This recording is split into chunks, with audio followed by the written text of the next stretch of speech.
Monitor yang udah bagus tapi di refresh 1 tahun kemudian cuma ganti panelnya doang. Gue sih bisa mencium bau-bau amis lah saat makan siang dekat monitor satu ini.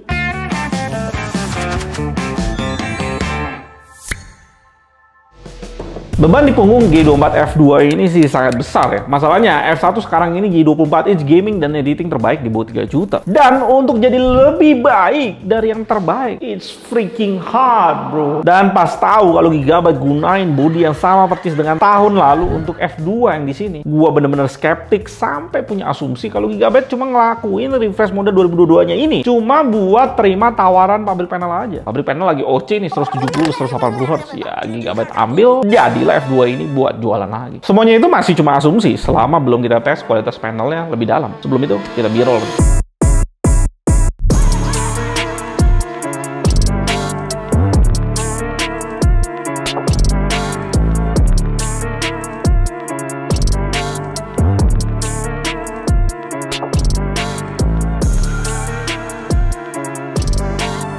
Preset overdrive-nya ada banyak yang dikasih Gigabyte. Di off, nothing special di 8. Di smart OD-nya langsung jadi 5, tapi sangat overshoot. Kita bisa push terus sampai balance. Preset terbaik untuk dipakai karena speed udah overshoot parah. 180 Hz memang ada peningkatan minor dari versi F1 sebelumnya. Sekitar 2,6%. Dan sekarang sama sekali nggak ada overshoot. G24 F2 jadi monitor gaming 144 Hz ke atas dengan respon time terbaik yang resmi sekarang. Dan preset ini kita push sampai 60 fps.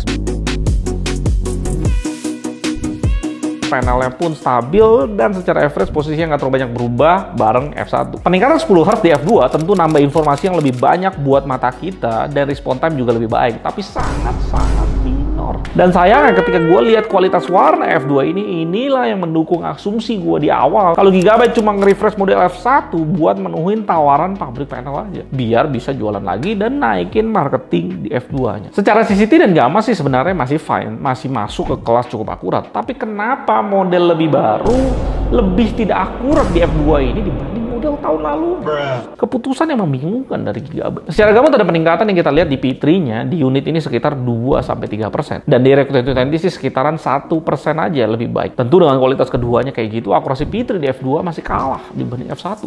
Dan seperti biasa sRGB akan oversaturated di preset defaultnya. Bagusnya di F2 ini seperti yang sebelumnya, kasih kita preset sRGB yang cukup bekerja baik untuk ngelimit P3 yang luas. Walaupun kualitasnya lumayan sebenarnya di 8, tapi jelas treatment F2 ini masih kalah dibanding kualitas F1 dan F2 kalah dibanding 24 G2 SPU. Aduh, sayang banget. Dan untuk maksimalinnya kita bisa full kalibrasi pakai Kalman preset sRGB ini, baru akurasi warnanya bisa sangat akurat di 2. Slider brightness di preset sRGB ini juga tetap dibuka, jadi kita bisa atur sesuka kita. Dan gua ada coba untuk kalibrasi manual pakai preset user define yang dikasih, sayangnya preset ini treatmentnya juga lebih buruk dibanding preset default dikasih sama Gigabyte. Jadi ini optimal setting yang bisa kalian pakai. Gue pakai preset normal defaultnya dari Gigabyte ini. Dan untuk benerin P3 supaya maksimal, kita masih full kalibrasi pakai Kalman untuk dapetin warna yang sangat akurat di 4. Kontras ada perbaikan lebih baik di F2 dibanding F1. Ada peningkatan max brightness-nya juga di F2 dan minimum brightness-nya juga udah cukup gelap di F2, tapi masih belum bisa di bawah 50 nit. Dan jangan sungkan buang yang tidak perlu. Kelengkapan lainnya kabel power, kabel USB-B, dan kabel HDMI. Gigabyte nggak kasih kita kabel DisplayPort, jadi kalian mesti beli sendiri.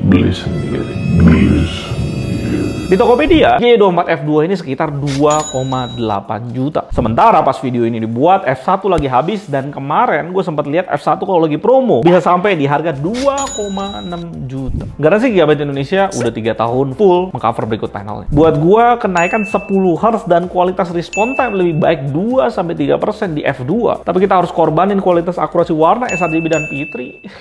Nggak terlalu recommended buat gue. Seperti gue bilang di awal, F2 punya beban berat di punggungnya karena F2 mesti kalahin sesuatu yang udah bagus yang F1 hadirin. Masalahnya dengan pakai body yang sama dengan F1 dan cuma ganti panelnya doang, dan malah treatment warna dikurangin, lebih kelihatan buat gue kalau Gigabyte cuma mau maksimalin profitnya di F2 dibanding bikin sesuatu yang kualitas maksimal buat user pakai gitu. Dan di sisi lainnya, pas video ini dibuat di China sendiri, G24F masih dijual yang F1-nya dengan harga yang udah sentuh 2,2 juta. Nggak ada etalase yang jual F2 sama sekali. Dan gue langsung bertanya, apakah F2 yang ini unit khusus buat di luar China? Atau Gigabyte China sendiri udah tahu kalau F2 kualitasnya biasa-biasa aja, makanya nggak di-push ke market? Ya, cuma Gigabyte pusat yang tahu jawaban. Sementara ini tetap Gigabyte G24F yang versi 1 secara overall punya kualitas lebih baik dan memimpin jauh di depan secara value to performance. F2 bisa lu lirik kalau lu fokus untuk gaming kompetitif aja, dan buat gua sih F2 harusnya punya harga yang sama kayak F1 atau bahkan kalau bisa lebih murah karena treatmentnya murah. Thank you buat kalian yang udah nonton. Gue Aldun dari GT, sampai jumpa dan tetap